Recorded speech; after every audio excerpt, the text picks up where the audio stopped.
Trapped Offside, welcome back to the Derby Weekend Special. Oh my God! Look at this guy! Wow, we pulled a City fan out of nowhere. Out of nowhere, look at this. Oh my goodness. The rate Chelsea Wow. are playing, I feel like I have to keep all my options open. I don't know Wow. how Chelsea are going to be. You couldn't wear your Tottenham jersey today. You couldn't wear your Chelsea jersey today. Exactly. So you had This to is wear the your only City option. jersey. This is crazy. But yeah, what a weekend it was. Derby special weekend. We had the North London Derby. We had just got done with the Manchester Derby. And of course, the biggest derby of the weekend, Crystal Palace versus Chelsea. It was just crazy.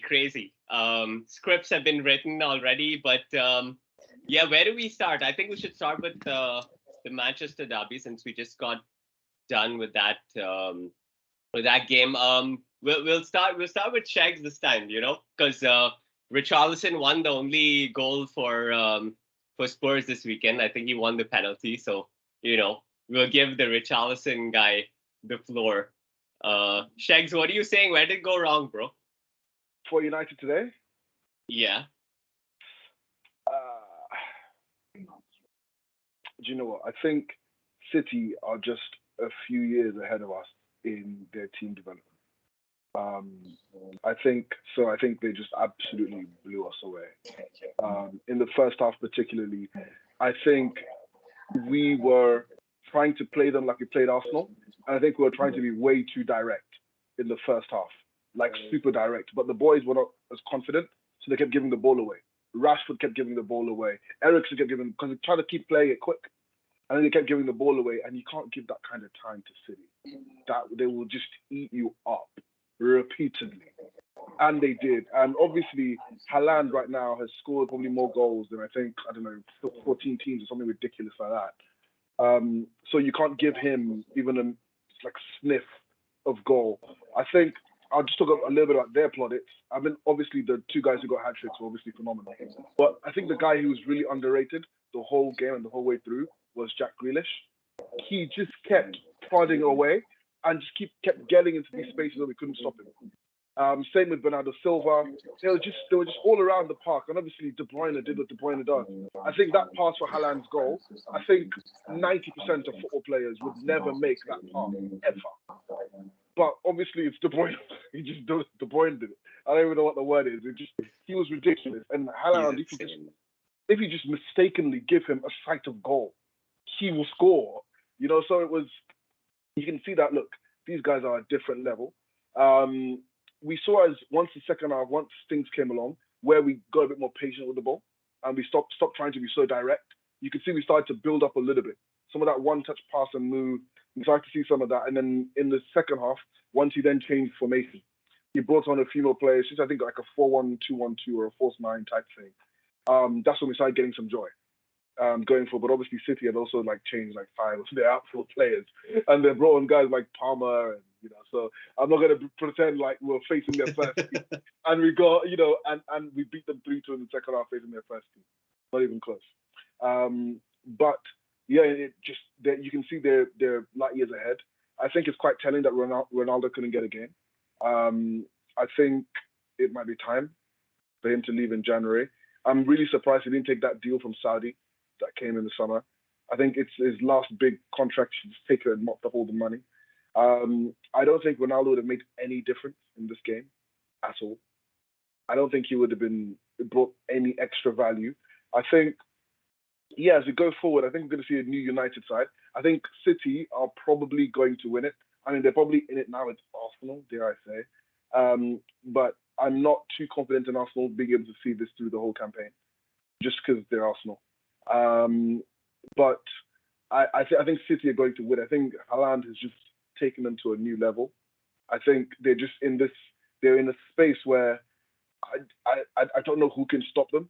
Liverpool are also faltering this year. I think City are going to win it. I think they're going to go into the Champions League and really do bits as well.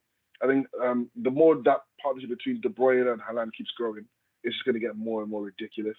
Because Haaland has now learned to use his head, which he never used to do before as well. He's just becoming insane as a striker. But it was a great game to watch for the neutrals, I imagine. As a United fan, I couldn't help but sort of applaud some of the City goals. Um, Anthony's goal was an absolute worldie from so far out. His goal was just insane. Even the touch to bring down the ball before the goal was Do nuts. you know what I mean? So you can see why we signed him for 100 mil or whatever it was. We can see where he's going to go. You can see like some of the other guys signed to develop. Once Martial came on, we could see trade dog Martial stuff, which is just a ball just sort of glues to his foot. He won us a penalty. He was in the right place to get the goal. I think Rashford, I don't know where he fits in once Martial is fully fit. I don't know. Sancho was active. I think maybe Sancho and Rashford can fight for that spot on the left. I think Anthony's got the right spot nailed. I think our midfield, there's going to be some tweaks or a change of formation somewhere. Because in the second half, I like how he played. He was a lot more patient. I like that. I think Malacia, he was just, I don't know. Both fullbacks getting yellow cards so early on made it very difficult to control Grealish and Foden. And you just can't stop Haaland. I don't know how you stop him, but I don't know. But I think that's my summary of the game. I think the scoreline is very flattering on us. I think it probably should have been like 6-0. But the 6-3 makes it look like it was a decent match, and it really wasn't if you watch the game. But we'll take that result. At the end of the day, like Mourinho said, I'd rather lose 6-0 one game than lose 6 games 1-0. So it's only one game. We keep it moving. That's my summary of the Maranol, what do you think? Yeah, no, I do agree with most of what SHEGZ has said. Listen, at the start of the season, I expected us to be among the top 6, maybe 5th. I know where we are in terms of our progression. I know the team we have.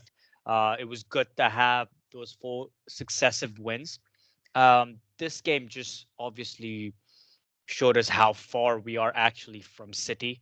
The quality of players they have, the system to play, and just the talent. I mean, they didn't have Rodri, they didn't have Diaz, and still, like, I think Bernardo Silva is so underrated for me because he's there everywhere. He's across the field.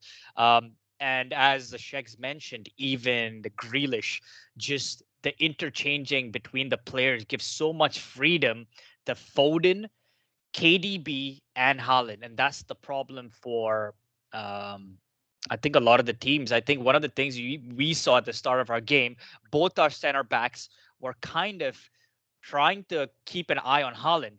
But what they kept missing is the midfielders kept getting pockets of space. Like KDB would be getting pockets of space.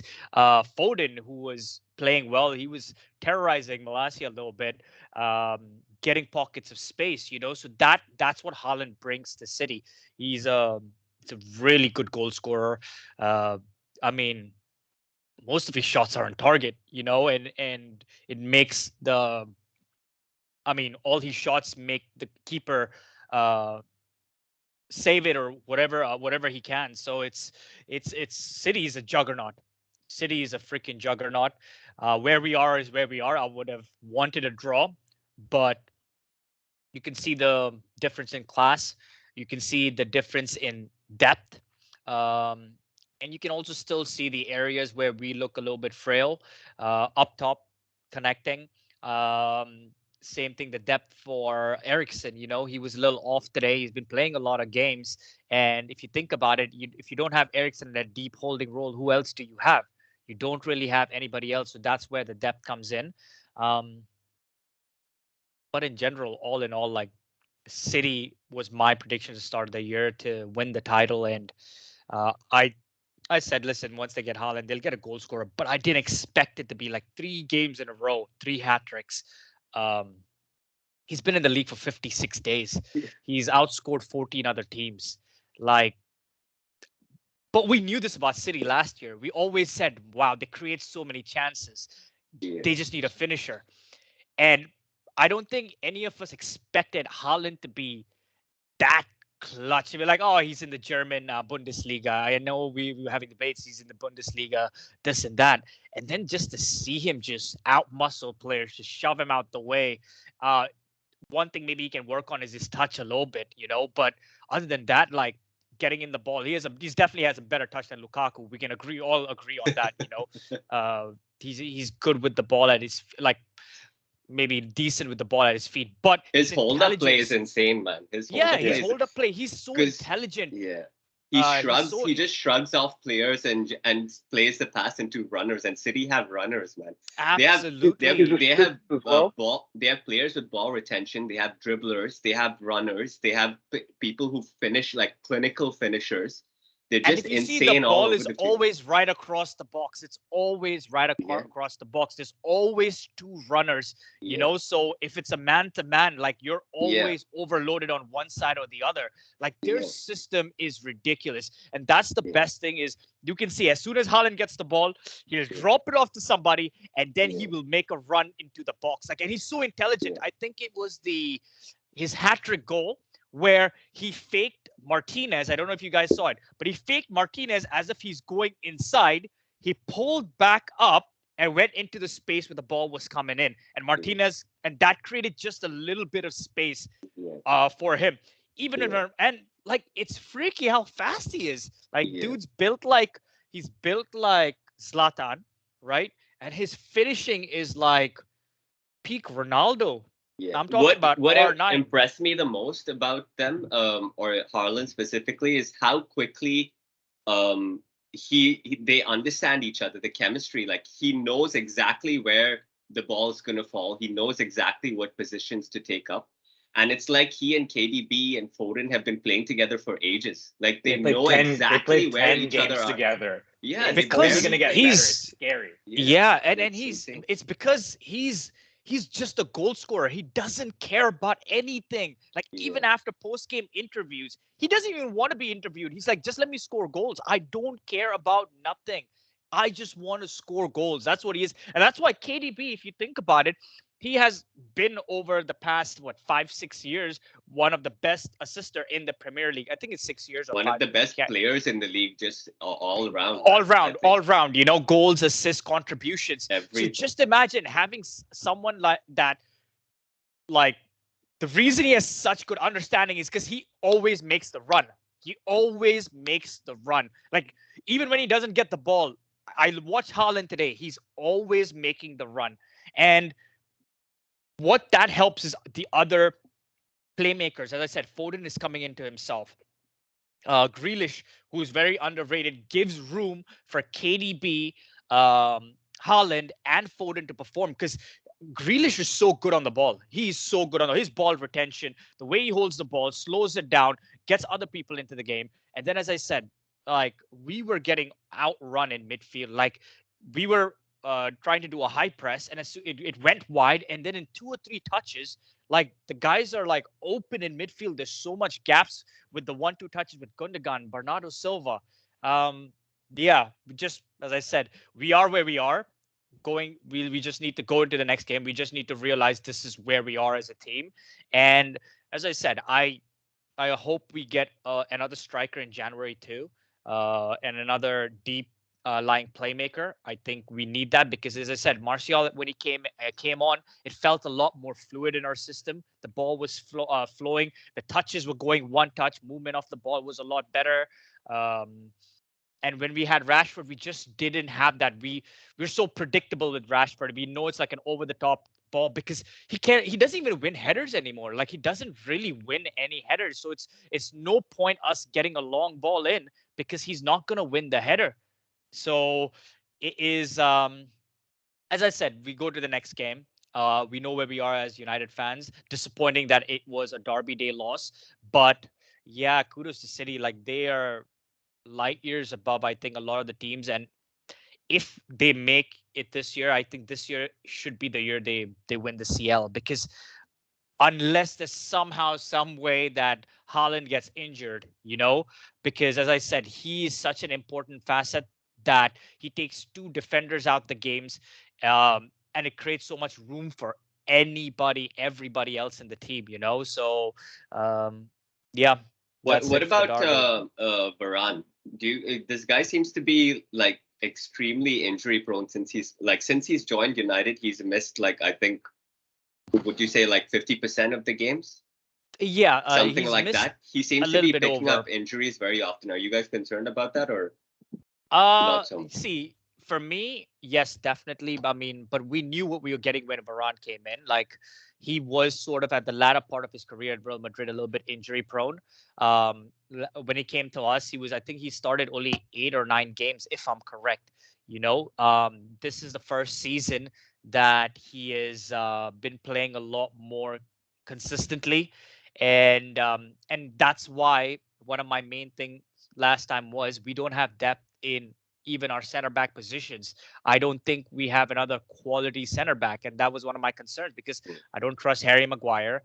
Lindelof, I mean, I don't know if you saw, he's good on the ball, but he was getting pushed around a little bit. I don't know if you saw a couple of times, even during the corners, he's trying to back up on Haaland, and Haaland just, he doesn't Okay, have that aggression on him that's on Haaland his though. side. It doesn't matter. Lindelof doesn't have that aggression. I am used to, not even used to, in the Premier League, you need a little bit of aggression. You need, like, Lisandro Martinez has a little bit of that. Varane has a little bit of that. Get into the tackles. Like Thiago Silva does that for you guys.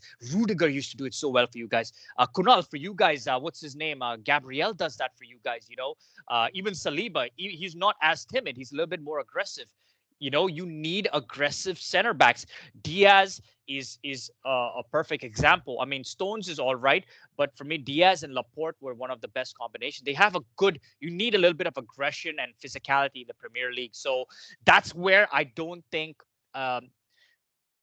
that Lindelof is that steady. If he was with someone who's super aggressive too, is and balances him out fine, but I just don't see him as uh like a solid center back, in the sense like captain material center back who we need, someone who totally leads. I don't see him as that player, and I think we need something like that in our defense, because we thought it would be Harry Maguire, but it isn't him. It wasn't him.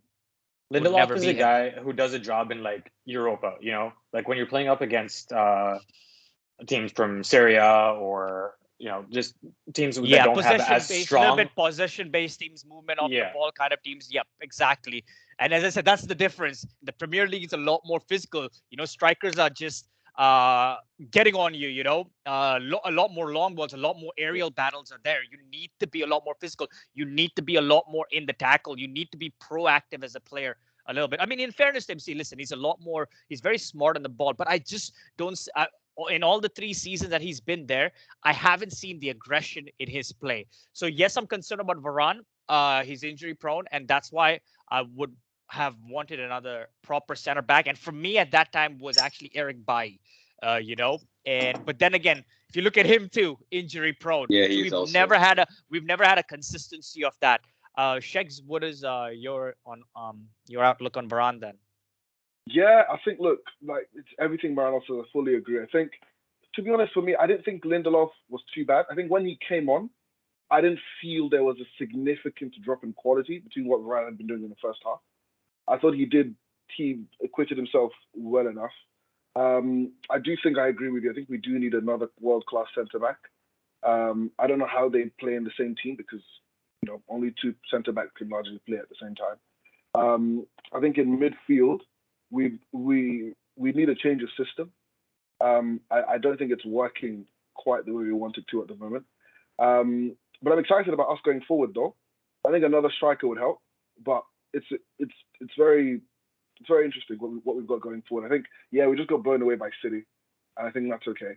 I think our aim is to be the best of the rest, outside of maybe City and probably Arsenal and probably Liverpool by the end, because everybody else want to make sure that we're beating them. So, like I said, I think I said at the beginning of the season, anywhere between fourth, fifth, sixth, pretty happy. It's progress.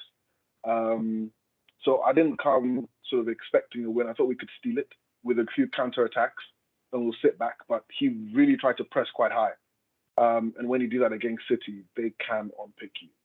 And that's what City did. So we didn't go full counter attack either. I like how we played in the second half, though. I like how we started playing a bit more possession play. I think that helped the team.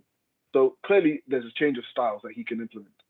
He just wasn't sure we're ready yet. But they did it against City, who are one of the best pressing teams in the game right now. So yeah, I think it'll look a little different once he consistently starts Casemiro and absolutely, and fixes it absolutely impacts the game when in the first 15 minutes both your wing backs, which we highly rely on, are on yellow cards too.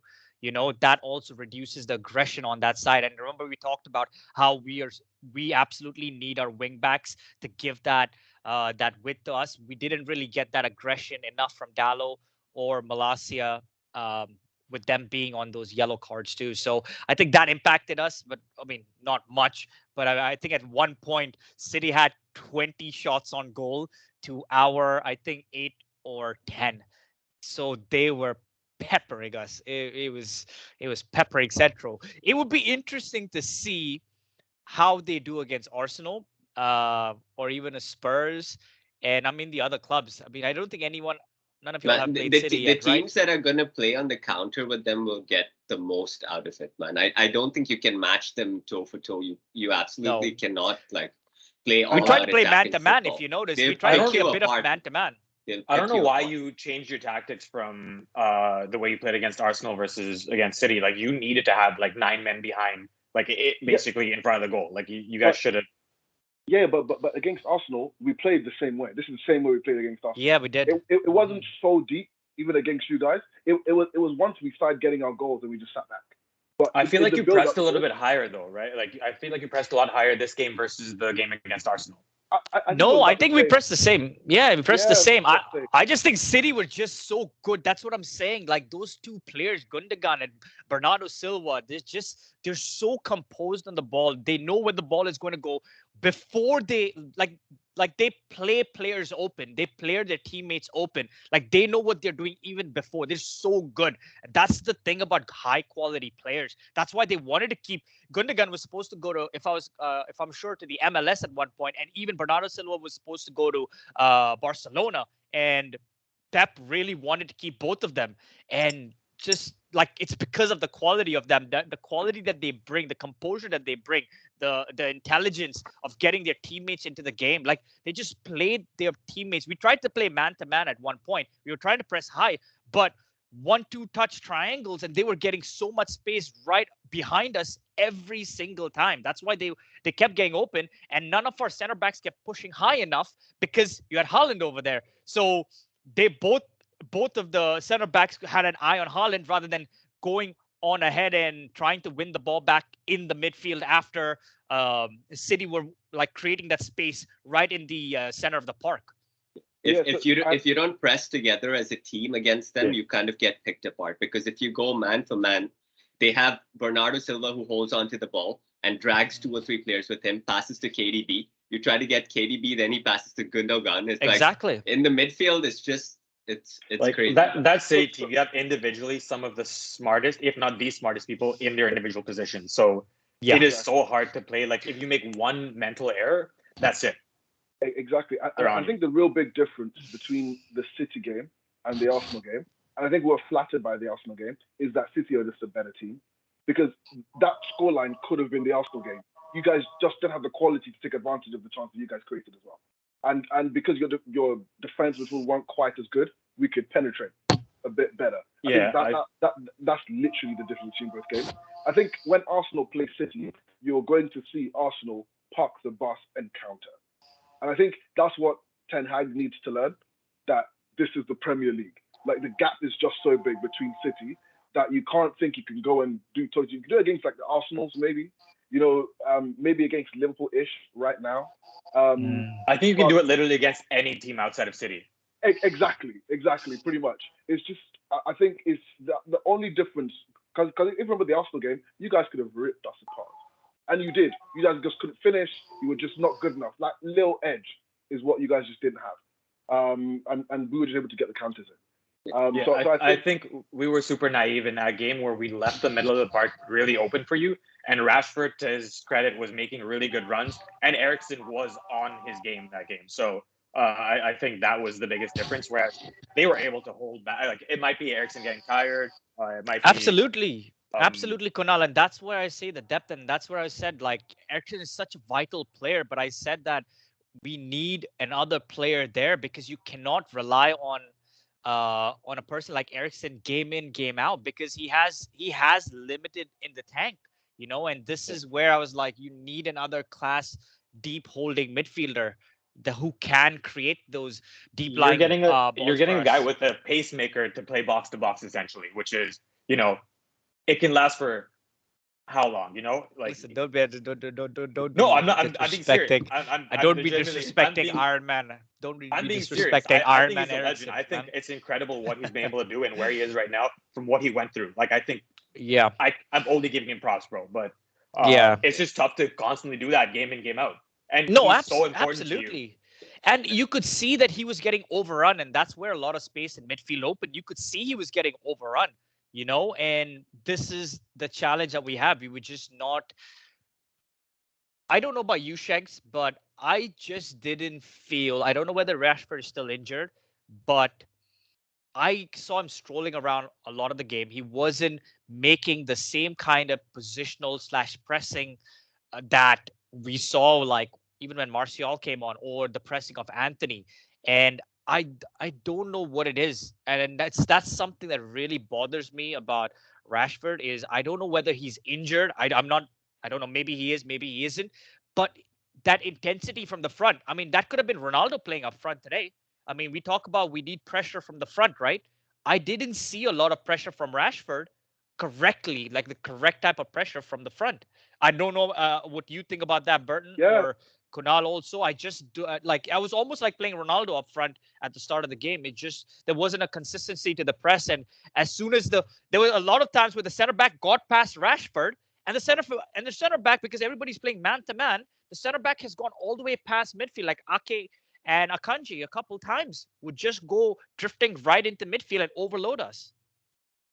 yeah. I think similar to what you said. I think Rashford, he just did feel like he had a lot in the tank. I don't think he's injured. I just think it's not his game. He just doesn't know. I think he needs to spend a lot of time watching Haaland because Haaland is bigger. He's maybe a little bit slower, but just watch the way Haaland plays.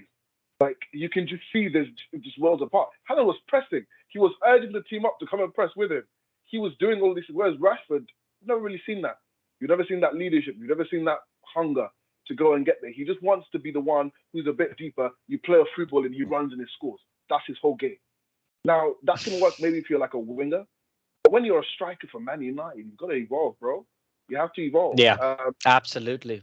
So To be fair, especially if he says he wants to be a striker and that's his favorite position. Especially if he says that, you need to evolve, you need to change your game, you need to get better in ball, better in possession, better at connecting play, better in as you see.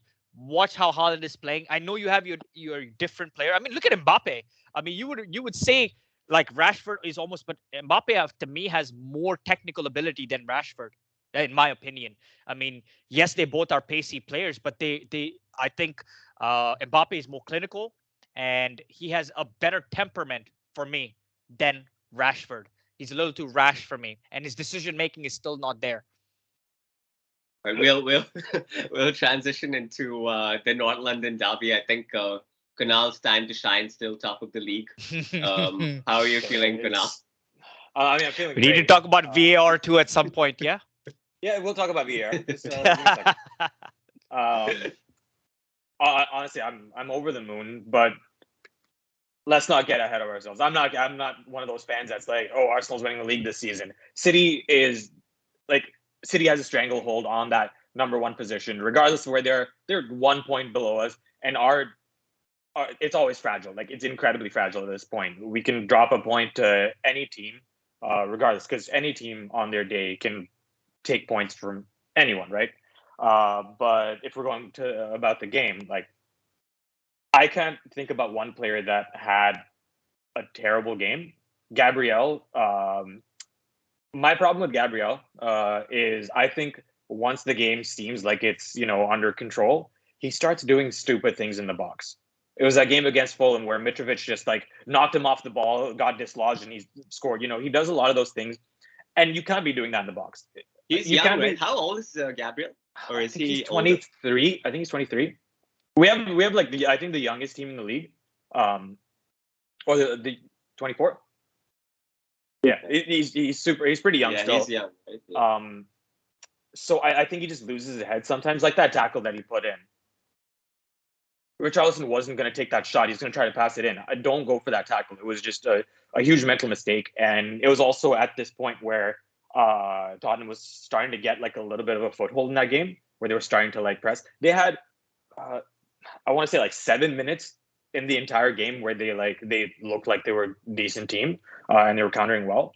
But outside of that, like Tottenham did nothing. Where was Kane? Kane was, he could have been on the bench. Doesn't matter. Son could have been on the bench. And not to say that I wouldn't have either of them on my team, but, you know, I think, one, Ben White needs a little more respect on his name because he did a phenomenal job against Son that game. He stayed with him for most of it. Son had some of those, like, I don't know what he was doing with some of those passes where there was an open lane and he just like passed it into Saliba. Also, Saliba. Saliba is incredible. Saliba, okay? Get that shit going. I think sorry. I think the issue for the Arsenal backline now is when we have Zinchenko and Gabriel playing next to each other. Zinchenko is not the best defensively, so having Gabriel, who sometimes loses his head, that can cause issues, especially if someone's like. And luckily, they didn't have Kulusevski. I think he would have given our team a lot more problems, and he's a lot better defensively. So I think he would have given Martinelli, who also just I can't say bad things about anyone. Like Xhaka was on the ball. Partey, oh my god, that was my man of the match. Like his strike was phenomenal. This is the first time I think he's been on target from out there. The rest of them go into the parking lot, into the stands. One came to Toronto. Like he's been shooting mad, but he got it on target this time, which is phenomenal. Saka, like he didn't have any stats, he didn't have any GA, but he was running at the right side. Like he made Perisic was so tired just because of how much Saka was going up against him. Odegaard, I think, had a quiet game. Like I find in some of the bigger games, actually that wasn't even a big game, but anyway, I find sometimes he doesn't show up in some of these sorts of games. He did his job. Like he was passing through the lines and he was getting the ball to players who were making runs up the field. Even Ben White was like getting really high up, which was great. But I think like Jesus, his hold up play, his passing in the box, and some of those moves. You see him with the ball at his feet, taking up defenders. Man, I can't say anything bad about that game. I think it was a deserved scoreline. I think we've had these mental errors. Like a lot of the goals that we've had against us this season are mental errors. So it's something that Arteta needs to sort out. But he managed the game really well. He didn't have to do 5 subs at once. It was a good time for an Arsenal fan. But also, this is a North London derby, and that's how these games tend to go. Like we can go. Usually, the home team comes out. Yeah, exactly. Yeah. So like I'm not. It sounds like I'm getting ahead of myself, but I'm not. I understand where we are in the league right now, and I know we still have like because it's such a youthful team. We have time to grow, and we have time to get better and better, and hopefully challenge for the title in a couple of seasons. Yeah, they're looking really good. They're looking really fluid and stuff, and they've come back from that United setback, the defeat. They are slowly like answering those question marks they had like in previous seasons where they come back from goals and stuff like that. I think at this point the question marks that remain are the depth of the squad. That's the first thing, like especially the midfield. I think if you lose someone like Partey, it affects the squad a lot. We need another CDM. I love Lokanga, but he's not anywhere near Partey's level. That's to me the second biggest drop off on the team. The first biggest drop off would be Ramsdale to Matt Ryan. Third biggest drop off would be Jesus to Nketiah. Yeah. But outside of that, I think we do like once Smith Rowe comes back, the backup for actually I guess on Saka's side because we have Reece Nelson, but and the fact that you guys have Europa and all of that to come up. So it's just a matter of how long can Arsenal sustain But you what can they're say that doing about because any team, right? You can say that about Chelsea. You have yeah, Champions no, League. You can say but that if about you look, United. no, but if you're focusing on Arsenal in the phase of the process that they're in, right? Sure. They have to they have to go up a level from where they've been, like the 8-8-5 or whatever, right? They finished fifth, right, last season, or yeah, Yeah, fine. yeah. So like, if you focus on that, like you don't want to finish the same way you did last season. You kind of want to go up a level, right? Given like the For way sure. this players you've added and stuff like that. So But I we mean, are a lot in, deep. We are a lot yeah. deeper than last season. Like Yeah, for sure. we But have a last solid season squad. you also didn't have Europe at all, right? So that's what I'm saying. Like now, when you add Europa to that, it like last season, they also, I think, got knocked out of the local cups earlier on, so they only had the league to focus on. Now they have all those extra, and you have the World Cup in between and all that stuff, right? But I think for Europa, we have a deep enough squad that we can play a lot of like the youth players as well in those games where we don't necessarily need to have all these guys playing. Like we don't need to have Jesus playing in a Europa game until the knockout stages. We don't need to have Martinelli, Saka. We don't need to have these guys playing those games. Like, well, I'm really happy we have Zinchenko and Kieran Tierney. I think that's a really important because that Tierney picks up a lot of injuries, right? Exactly, but he won't as much because we have Zinchenko to start off ahead of him. Like we do, I think we realistically, my three most important players, if we're not going to be able to do this in the winter, but maybe in the summer, we need another CDM, like a quality CDM. We need another left center back, and we need a backup right winger. I think if we get those three positions, because renewed Xhaka right now, like we don't need someone else to play in his role, and he's like shown through his entire career that the only thing stopping him is red cards. Like the only way he's not going to play a game is if it's a red card, or he flips off the fans. That's pretty much. Yeah, he has those rash moments in him where he kind. But he doesn't need to do that anymore because he has Partey behind him. So he's playing more of like a box to box role where he doesn't necessarily like he does have the ability to come back and put in like a tackle or try to stop those players, but he's not, because a lot of times when he's getting those reds, he was like either covering for left back or he was covering for like basically playing CDM. So when you don't put him in those positions where he can kind of lose his head and you have him higher up the field, because he's like sometimes the furthest ahead guy too. Like you've seen him getting these like crosses where he has to go in and try to head the ball into the goal. Like it's just, I think Arteta, and you know, I'm guilty of this being an Arteta outer at some point, but seeing what he's doing with the team that he's brought in and seeing how he's growing as a manager, like he could have been as naive as he was against United and, you know, play the way he did against them, but he changed his tactics slightly, and we also had Partey this time, so it kind of allowed him to play a little more through the middle of the park. And you know, he didn't do that, like that 3 subs thing. I don't think he's ever gonna do that again. Speaking of Spurs, I wanted to ask SHEGZ and Jithin. I know they're big fans of Conte, and what are your thoughts on Spurs so far? It looks like, to be honest, they're 2 big tests, Chelsea and Arsenal. They've failed those 2 big tests. I don't know if they failed the Chelsea test. I mean, they got lucky. I mean, they got outplayed all game. They great that they took a point, but they were nowhere in that game. Right? So yeah, but actually, you know, you mind if I say one more thing before we ahead. move it to other people? So I think they have some of the best players. Like they have a couple of the best players in the league. Son, Kane, right? I think they're being wasted under Conte. Just his style of play and him like sitting back on the counter. If you put those guys on a team that's a little more attacking, I'm not even talking about like a City or anything. I'm talking about like even if you put those guys on Chelsea, man, like especially now under your new management, I think they'd both be like killing it and potentially even talking about like title challenging, because I think you're kind of wasting them to just be on the counter. They're such phenomenal players. Why, like, you need to have a system where there's a lot more intricate passing and you can get these guys on goal a lot better, because both of them are such incredible finishers. So wasting them to just sit back, wait, take this pressure on, and then hopefully you can get a through ball out to them, or have them on the wings running up. Like I think, yeah, they might smash and grab a lot of games, which they have been doing, but that's not like, I mean, it might be sustainable, but it's just like, how does a Tottenham fan watch those games and enjoy themselves outside of the fact that they're getting the result at some point? SHEGZ, Jithin.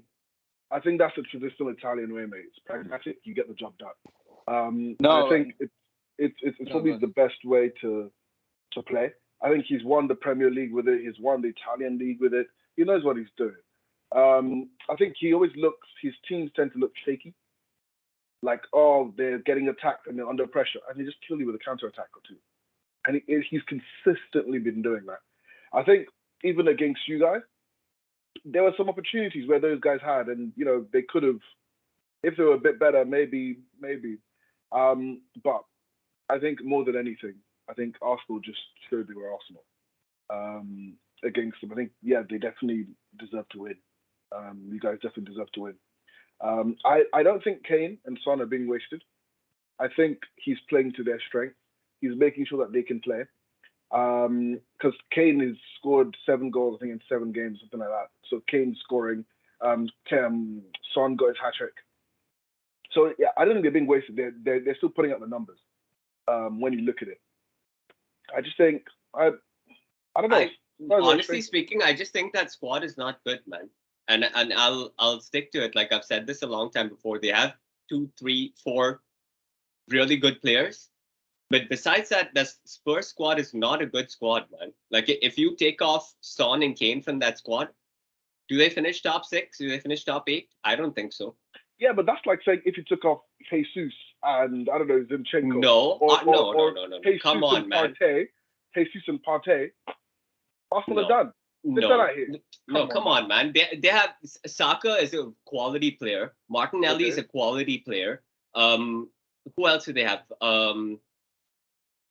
No, I tend to agree with SHEGZ. Just if we saw how the team looked without Partey in the middle, it was like night and day from the way they were. And see what it looked like Jesus last season. They didn't have someone who was like, yeah, but they finished. on the they ball. Still finished like 1 point off top 4 or whatever without the Jesus or whoever they added this season. Yeah, but now with these players, our goals are to be a little bit better than finishing 5th. So it's. And without that, like that guy in the middle, I really think we're gonna have a tough time. Like you saw us against City. United. How easily you were able to just get that ball around the corner, and like again, not to discredit the passes that Eriksen was making because they were really good, but and even Fernandez, but we just look like a different team without someone like him. With the Sambi Congo, who's a little more like, I think he takes a lot more risks, which that can bite you on the butt. So, but no, back to the main question. I don't think that like they have that bad of a team. I don't think Spurs are that bad of a team. I think they would still be within the top 4 if you took out Son and Kane. No, come on. They wouldn't be in top 4 without Son and Kane. Because sometimes it's system. It's about system. I think you guys are being a little too harsh on Spurs. 3 goals they conceded yesterday. First one was a blinder of a goal by Partey. Second one was a Lloris mistake. Third one, they were down to 10 men. So, and I personally feel Conte gave too much of respect to Arsenal, the way he set up the whole game plan where he was sitting back. And just for example, Partey's goal. Like, but he did the same thing against Chelsea, man. No, I agree. That's his style of play. Especially with the big teams, I feel like he gives a lot of respect to them. I don't think he needs to. He has to play. He has the players. He has some great players. If I find fault in his team, I feel like the Lloris is very error prone right now. He has like 1 or 2 games he's fabulous, but otherwise he has a lot of errors. And Romero is pretty good. When I saw him play yesterday, he's pretty good. Royal. Eric Dyer, I'm still iffy about Eric Dyer, but he also has his moments. And his central midfield with Højbjerg is a little slow, but they're not bad players. So I don't think the way, Bert, you're saying that they're really bad, I don't think so. Not really bad. I'm saying if you take off like Son and Kane, or let's say, I rate Son, Kane, Højbjerg, and what's his name? Kulusevski. Kulusevski. Besides these four players, I think it's a very average squad. Very average squad. No, And fair enough, and that's the whole reason why Conte came into the picture to build that squad. And Yeah. they're not, Have an underbuilt squad. Get the best out of an underbuilt squad. yeah, of course. they're not 7th or 8th. They're 3rd in the table right now. Yeah. You know? Yeah. They're 4 points behind Arsenal. For me, it is. I think he's giving too much respect to the big teams. You know, like he beat City, if I'm not mistaken, right? Or was that? I don't remember. But yeah, but he has his moments. Even with Arsenal, it's not like they were battered by Arsenal. Arsenal definitely played well. They played amazingly well. But it's you count the errors. If Lloris didn't make that mistake, things could have been different. If he was still on 11 men, things could have been different. So I don't. If Perisic scores the goal on the left side before the red card. Before Kunaal, you jump. I'm not taking anything away from Arsenal. Arsenal had a fabulous game. Arsenal played brilliantly well yesterday. But I'm saying one big error and a red card really helped the cause. Again, not taking anything away from Arsenal, but that really made. It sounds like a red card is taking stuff away from Arsenal. No. Whoa. Why so defensive as an Arsenal fan? Okay, so they don't feel worthy to win. You have 10 players. It becomes you have more space. Xhaka has more space to get that goal. You know what I mean. If you look at the way the game flowed, outside of a 10-minute spell, in 62 minutes prior to that red card, Arsenal was mostly dominating. So we were talking about Kunaal. I agree. We're talking about 65 minutes out of 55 minutes out. I agree. You can dominate 80 minutes of the game as well. But the second goal was a big mistake by Lloris. It changes the game. Then a red card. It benefits your team. But we had a lot of other opportunities that you can always say if this guy took the shot and he scored the goal. You know what I'm saying? Same thing. We had a lot of opportunities. Always the case. But my point is I'm disagreeing to the fact that you're saying Conte is not doing well with the team. And I'm disagreeing with the fact that he's doing his squad. He's doing his job. Yeah, and I'm disagreeing with the fact that they're a bad squad, you know. So they're 3rd place. They got 17 points when teams like Liverpool, Chelsea all are struggling to get points. He's getting his scores. Maybe he's not getting it against the big teams. His target is not to win the league. His target is to stay in the top 4. And I feel he would do that. He would. The only team from last year who's going to come back into the top 4, I personally feel, is Arsenal. Because I really think Arsenal, they might have a dip in due course, which is fine, which is normal. But I really think the way they're playing, they have the capability right now to stay in the top 4. I think the World Cup. I think the World Cup helps Arsenal a lot right now, like having that break in the middle. You don't have. Do you have a lot of international players going? I don't know. Partey probably. Saka is going to be there, obviously. Like you saw how he came on for England. He made a huge difference. I think Jesus is going to get in. And sure. so there's like Gabriel. Saliba's probably going to be on the French squad. Martinelli's probably going to be on the bench of the Brazilian squad. So we're going to Kieran Tierney is probably going to be on the Scotland squad. So we have a few guys that are. No, that's good. That's good. Then you don't have to also worry about that huge 2-month break of players possibly getting injured. So that way it's good that a lot of international. So that's why I'm saying Arsenal have a lot of things that can go for them this season where they can get their top 4 on top of them playing really well. Yeah. Well, I'm not trying to discredit Tottenham, by the way. I think I know. they are a good squad. I think I know Bert has his opinions. He's been saying this since last season. So, keep that's your opinion, right? But they still got with playing poorly last season, they still got to 4th. It was a mix of Arsenal kind of losing a few players and falling off, but also they deserve to be in that 4th spot, I think. And just to add to that, listen, that game was, how you guys play. Arsenal are very good in possession. That's their style of play. Conte's style of play, is giving the other team possession and try to work out through counterattacking to a certain extent, So to Jithin's point, that's the reason you guys look so good in possession is because that's how they play. They have everyone. They have bags of 5-4-1, if I'm correct. I respectfully disagree. The amount of times that their center backs and their I guess they call it wing backs, whatever.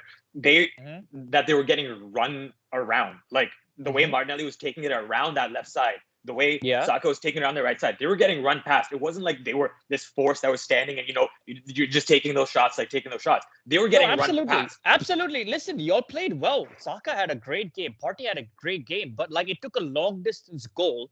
Like for the first goal was a long distance goal. Then Spurs tied the game. Right. And then it was like genuinely a mistake from like Lloris, who should have caught the ball. Like the ball literally. Pathetic. I don't know Pathetic. that, and he Okay, and but it was that's a lot of genuinely a mistake from Gabriel to give away yeah. that penalty.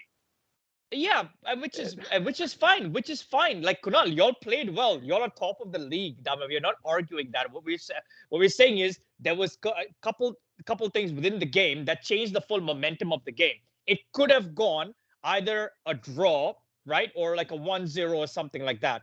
It could have been one thing or the other. It was just, I think Spurs caused a lot more mistakes, right? And you guys played well, but I think Spurs also had a lot of mistakes. They were really error prone during that game.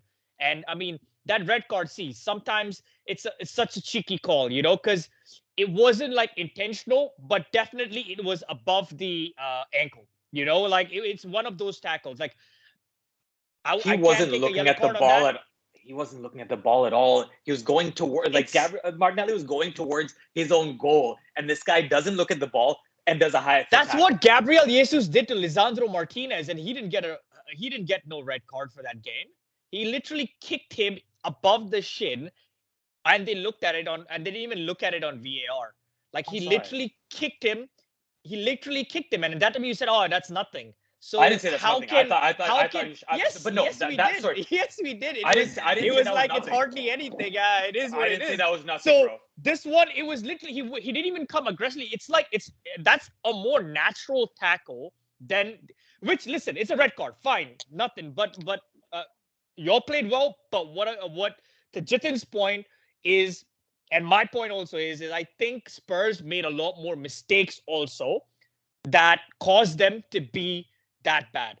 I think like after they had that red card, they got a lot more exposed. To Bert's point, I do agree to a certain extent. They don't have enough depth on their just team. to touch on that point. The point I was making was not on Conte, by the way, just to clear it up. It is on the Spurs squad. I don't think Conte is terrible. I think Conte is doing a good job. I think to a certain extent, a slight extent, he's probably overachieving with this Spurs squad. My point is that the squad is not good enough because if you look at who is doing the creating, it's the front line. It's Harry Kane dropping back and doing the creating. It's Kulusevski doing the creating from the wings. There's nobody in midfield that's playing those passes. Their wing backs are terrible.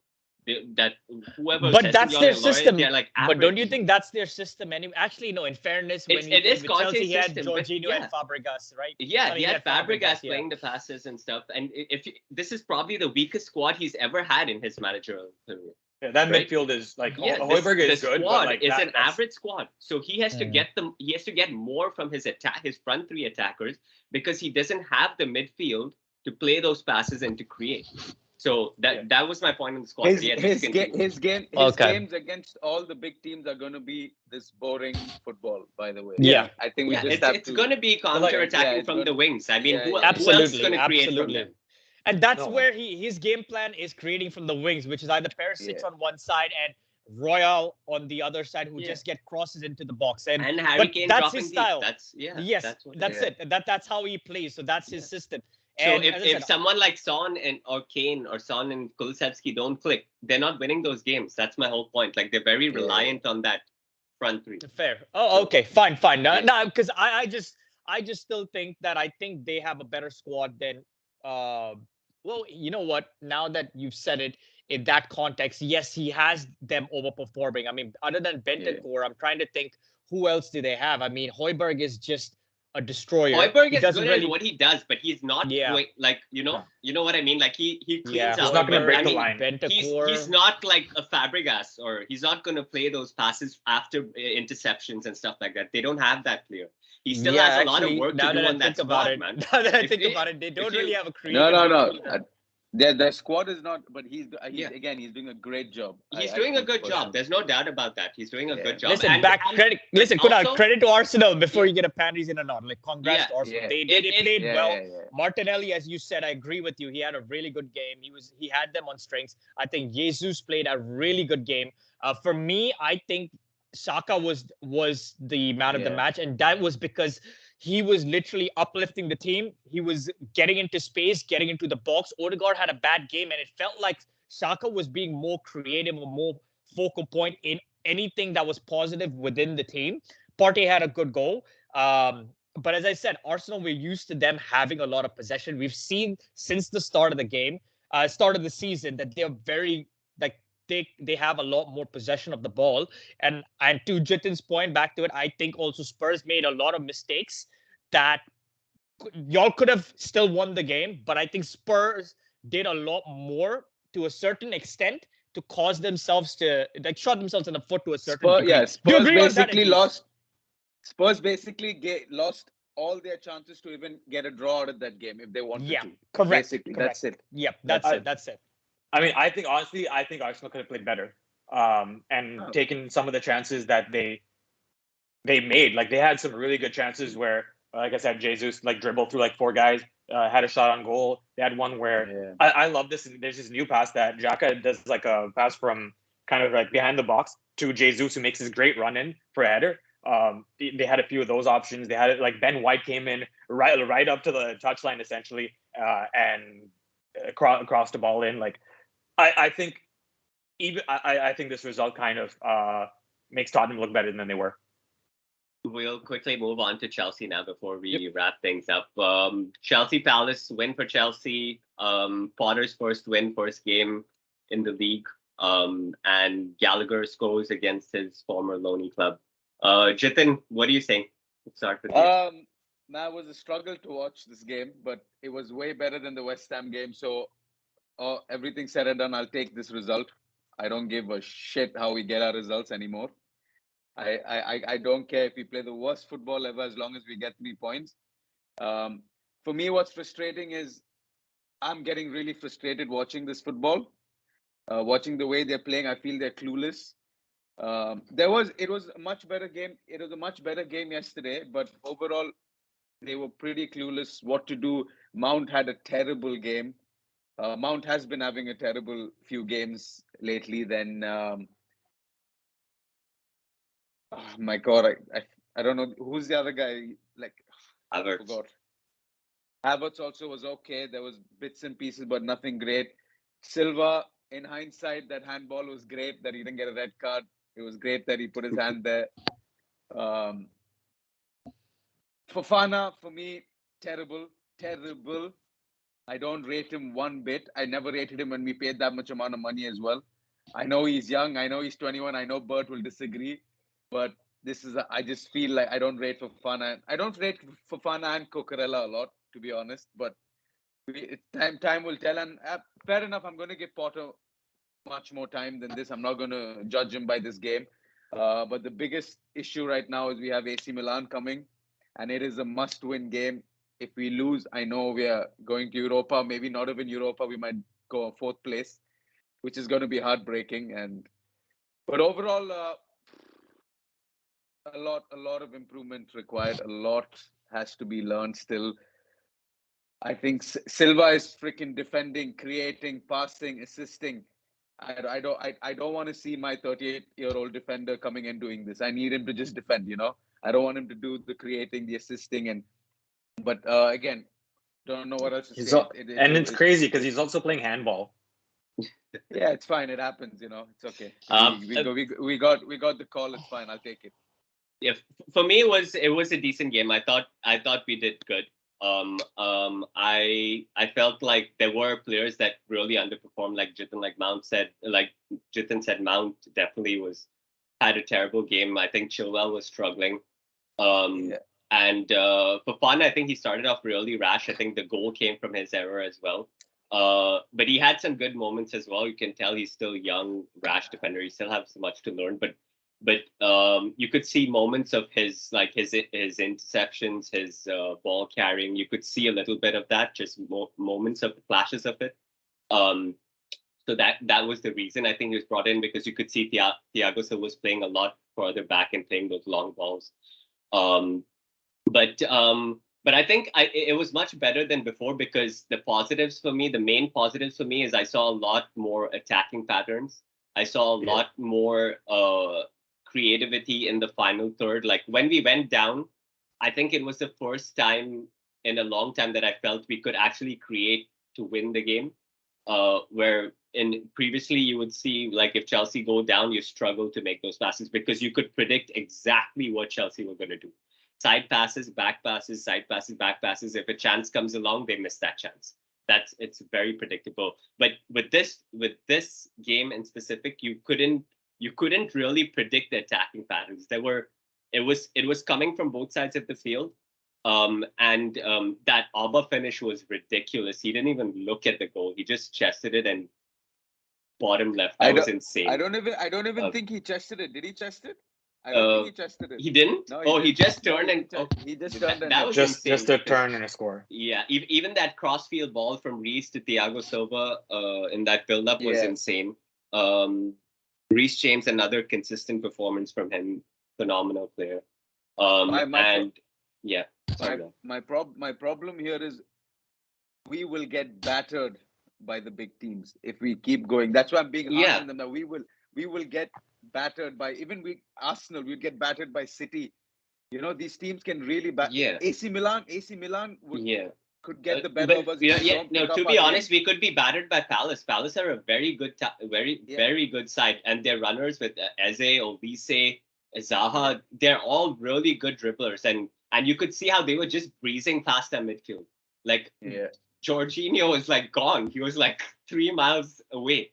Kovacic looked like he was struggling this game. Like, I don't know whether it was his fitness. He couldn't keep up. I feel it was injury. He couldn't run. I could see him struggle when he was running. Yeah, you can see we need another creative midfielder as well in that team. We're lacking that. So, we would get battered by the big sides, but I think it's a step in the right direction. We know we need a lot more in the squad, and considering where we are currently, we go step by step. But there were positives to take from the game. Yeah. So no, definitely. And that Wins Gallagher finish too was Gallagher finish. I will take my 3 points anyhow. I don't give a shit. Yeah, and that's the best when you're in a like. Chelsea's been struggling, man. I mean, they've been struggling. So, and that's where I don't want to bring Man United back into this. Any win is a win. You know, we'll take a win because a win just brings momentum. You know, it just brings a swing of things, and that's the most important thing. And you're catching up on teams like Liverpool that you don't expect to drop points. So any chance you get at taking those 3, you have to pounce at it, man. That was a great goal by Palace, though. That it was almost like the Haaland goal today, where he dishes it off, and that ball was just perfect. That was a good goal. Like, you couldn't do anything. But again, you guys are very predictable. I think that's the problem of Chelsea. I just feel like they're so it's so predictable. There's nothing different. Like City, they're predictable, but they're a different kind of predictable attacking wise.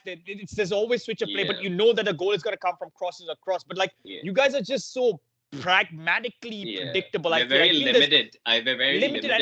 I think it's the midfield that creative. Something is not there. I think there's a creative midfielder that we need, and a winger. As an explosive winger we need. I think those two will really, really benefit. And a DM, of course. We're still crying out for a DM, man. Without a DM, we're going to struggle. Yeah. If you Go ahead, Kunaal. No, you go ahead. Oh, so polite of you. Thank you. Did you guys see any evidence of possible yesterday? Or did you feel like it was still same Chelsea under new management? No, I think there were elements of it, but I think there was more clear evidence of Potterball in the Salzburg game, where he played sort of like a 3-3-3-1 kind of formation, where he had Kovacic and Mount as the 8s with Jorginho sitting at the back. He also played Cucurella very high up, sort of in midfield. He played Sterling sort of as like a wing back, but like not really a wing back, but he was doing that wing back role. So I think that there's a lot of flexibility within his formations and his tactics. But yeah, just to answer your question, I think it was more evident in the Salzburg game, but you could see moments of it I think he's still figuring out the squad. He's still working with the squad. So I think it'll definitely take a little bit of time. I mean, yeah. it's for literally sure. you Yes. coming from a coach like Tuchel, who's so like intricate in his training and what the players need to be, just to clear that out of their heads to a new attacking patterns. Like I think in the second half, as you said, they looked a little bit more prominent in kind of I mean, actually most of the game, but it's like in bits and patches within the game, you could see a little bit more attack, and that's what we see also in United is a little bit patches of bits and pieces. So it takes time for the new style to be engraved, especially for someone. They've won with that coach. They've implemented such a style. It's so deeply ingrained in their muscle memory or their thought processing. So to get something like that, I think it'll take at least, I mean, I'd say like 3-4 games to fully show It'll itself take a while. possibly. Yeah, and there's a lot of games coming up, man. Like We there's have 8 like more games, I think. October is in ridiculous. October month. itself. It's Yeah. brilliant, Like, brilliant to be a there's a football fan, though. Yeah, I mean, so there's no Bro, time. it's You have to just pick stressful to be a yourself up. football fan. Yeah, pick yourself up. Why? And go to the Arsenal next fans one. always stressed. We lost 6-3. We're not even stressed, and you guys are We have top we have of the 8 league. games. We have 8 Is it games 'cause- coming up. We got super lucky actually that the City game got pushed because we had our Europa game that needed to be. Nah. I think we're super lucky to have Arsenal that happen. are like that elephant on top of the tree. We're just waiting for the branch to break.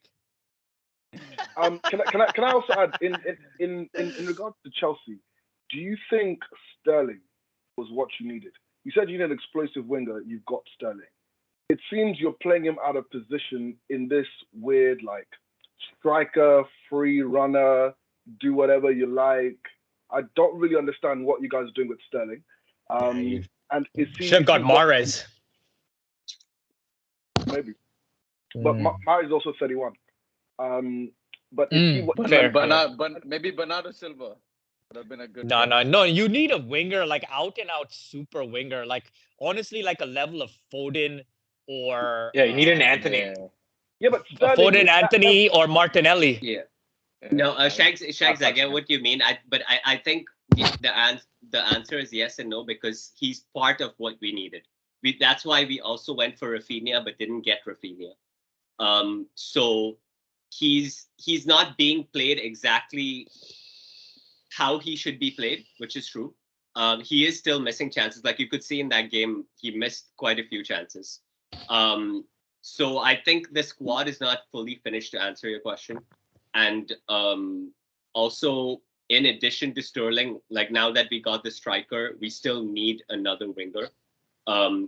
We also had to replace players we lost. So Werner went out, so we had to bring in a winger. So that was part of the reason why we got Sterling. So I think it's really Leroy tough for your Sané would have been offense. superb for you guys. Sané would have been my Sané. top pick. Well, And then- and then final point. crying for Sane every day. And then final, is there scope for Lukaku? Impossible.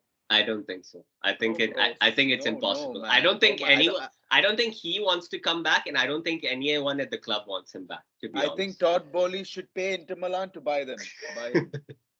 He probably I'm done has. with that Lukaku, bro. I think they should See, loan him Lukaku to doesn't Vitesse fit Arnhem. that style. I think it's just the It's style. I not- think right now just it's this is just attitude, man. Now we just hate him for what he's done. Let him. jeez.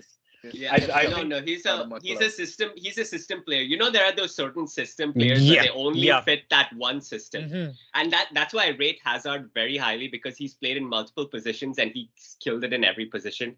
And I don't rate Salah as much. I know he's a great player, but I don't rate him as much because he is a system player. That's But- a topic but yeah. for another day. That's a very Yeah. good topic for another day Yeah. because But, I'm within the same boat of that great Yeah. player, but a system-based player.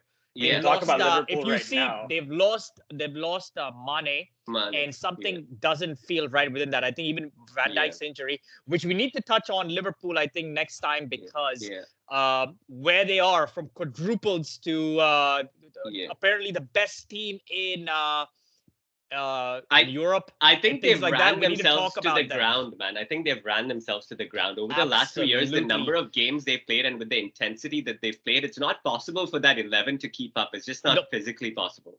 FSG is also not investing in the squad, and this is the other Yeah. thing. The one thing about the system and the intensity with which, and this happened even in Borussia Dortmund. I don't know if you guys used to follow that, but when Jurgen Klopp was there, like the players were after three seasons, they were run to the ground, and you could Yeah. see the ill effects of the consistent, and that's why the team had to be refreshed consistently, a lot more consistently. Yeah. But that's a topic for another day. Anyway. Yeah, Yeah. for sure. But I think anyway, the other thing with Chelsea, to go back to them, like you basically have three sources for where the goal is going to come from. You're going to get Reece James coming up and making like an excellent pass. You're going to get Sterling, and then potentially whoever you have is like Oba. So Chilwell when or you Cucurella. because maybe, but like with Mount playing as poorly as he has been playing right now, that makes it so much harder for your manager to actually like be more creative, because he had this like wide open shot yesterday that he skied it. So Yeah, I think like because he was like your best player 2 seasons ago. I think he was a phenomenal player for you. And But now he had the free role though under Lampard, and I Yes. think once he went to the system, I don't know whether it blocked his creativity or it never was something that he was overly good at. Like he was all right as a creative player, but he wasn't as a creative player like a De Bruyne or maybe a Bernardo Silva, or I mean, don't let me say, but Bruno Fernandes to a certain degree. Like I don't know whether Mason Mount is that kind of a player, and maybe he's more of a free role player rather than a system-based player. Yeah, he is a free role player, and he'll thrive as an 8 or even like as a 10. But He's as very a he's winger, very he's very limited. similar to Lampard. Very similar. He wants to play like what was Lampard's role in our team, but he's not given that freedom to play. Yeah, no, especially under he's Potter had as well. he's had his few good seasons. I think he's in a bad patch, a very long bad patch, which he'll be fine. Yeah, he needs because even his set pieces have dropped like significantly. Like he used to take our corners and our like some of our free kicks, and even there he's regressed. So their work needs to be even and speaking in Chelsea in general, the set pieces need to improve. I think we were so much better on it last season. That's another area we need to improve. Bolly loves stealing people from other teams, so just don't come after our set piece guy. Who did he steal? Bolly's about to start you mean the Premier League All-Star team soon, so watch out for that. I don't know why people were so pressed about that. That was a great idea. I think it's a great idea. Yeah, I mean, fantastic. I thought it's a great way to fund everything you need money for. Yeah. Just put all those guys in a North South game, generate a few million. Yeah. Push it down there. And it's not like they're creating a whole tournament. They're creating like 1 or 2 knockout games. It's not gonna like what is that gonna take out of? I think it's more of the argument with like how much of a football schedule there is over the season, because the season's over. Take out the community shield, bro. What does the community shield do? Literally, it's garbage. But just no, replace that game. Goes against tradition versus money to a certain it's about degree. as British as a bloody cup of tea, mate. That's what it is. What is exactly? That's what it is. That's what it is. It's borrowed. Don't speak against the community shield, bro. You can use the community shield as a plate for your. Let me ask you this: what is? Okay, hold on. What is more important, history or funding charity? What is more important? What? Okay, what is more funding important? History or funding charity? Which will generate you more charity? What is more important? I know what my answer is. Some things are tradition. Don't change tradition. We'll leave it at that. I actually fully agree with you. I think you can scrap the community shield. You can scrap a whole bunch of other things. I think okay, you know what? Let's not you know what? Even Richarlison. Yeah, let's not because it's a little touchy topic over there. But listen, financially it will be even more better for all the Premier Leagues, especially like across all the different pyramid, right? Because I mean the Premier League can make money, the Spanish League can make money, Serie A can make money. I mean, it just takes football to a more global level. And listen, people might hate it right now. It always is with new ideas. I think whether they like it or not, I'm telling you, it will happen. Eventually. It's a good idea in terms of having a all-star team. Next thing you see, they can put that into FIFA. That's what's gonna happen. It's exactly what you said, Maranol. I said not FIFA, but in Pro Evo, they always had a World 11, and they had a Classic 11, and they had all these things, and those are the most fantastic OG teams. Yeah, exactly. And I think that like those guys already saw that there's a real trick in that, in like having Ronaldo or playing with Ibrahimovic, just like random or like Messi It's and Ronaldo. nostalgia, man. It's nostalgia during the Bro, season. Like but I was- fans, how passionate football fans are. There's always an nostalgia and Yeah. attachment. So if you have an all-star team, like, come on, man, like I was I'd be listening to buying a an all-star podcast. team jersey or Oh, something, yeah, you know. 100%. And that's addition to that's what business is, man. That's But all I it was is. listening Business to and another marketing. podcast. I was listening to another podcast, and they were talking about how that could give opportunities for players to talk to each other and see how they play with each other as well. So you could have this opportunity for De Bruyne to play with Kane or something like that, and have them be like, "Oh, I kind of want to go play for them now." So it'd be really interesting, like just to see how much player movement could happen if they could do like microphones on the refs and stuff. Right, It'd be right. entertainment, man. It'd be But, good. like, I think it'd be really good. literally every other sport has an all-star game, right? And they also play an excessive amount of games. We're talking about basketball, like some guys end up playing 110, 100 games or so, or not 100, like 90 something games. And yes, of course, football is a much more daunting, like it takes a lot more energy out of you because you can't play every single day. But it's still like they're all still athletes that are playing for 45 minutes to an hour, and I think it's not going to ruin the schedule as much as a lot of people are like against it. Ben, there's there's YouTubers creating money for charity. You want that one like that that's game was like, crazy, man. it's It the was same thing. It was hilarious. That Sidemen versus YouTube All-Star. That was joke. Yeah, that so game was not. anyways, But yeah, anyway, we'll wrap things up. Champions League and Europa coming up next week. All the best in Europa to you guys. And you can watch us at San Siro. I'd like to say I hope you guys We're gonna join see you us, soon. but I'm gonna bite my tongue on that. Oh man, all right. Anyway, boys, like, share, subscribe. Good chat as always. We'll be back soon. I don't know how the Europa team goes. I just how they played it at the end, but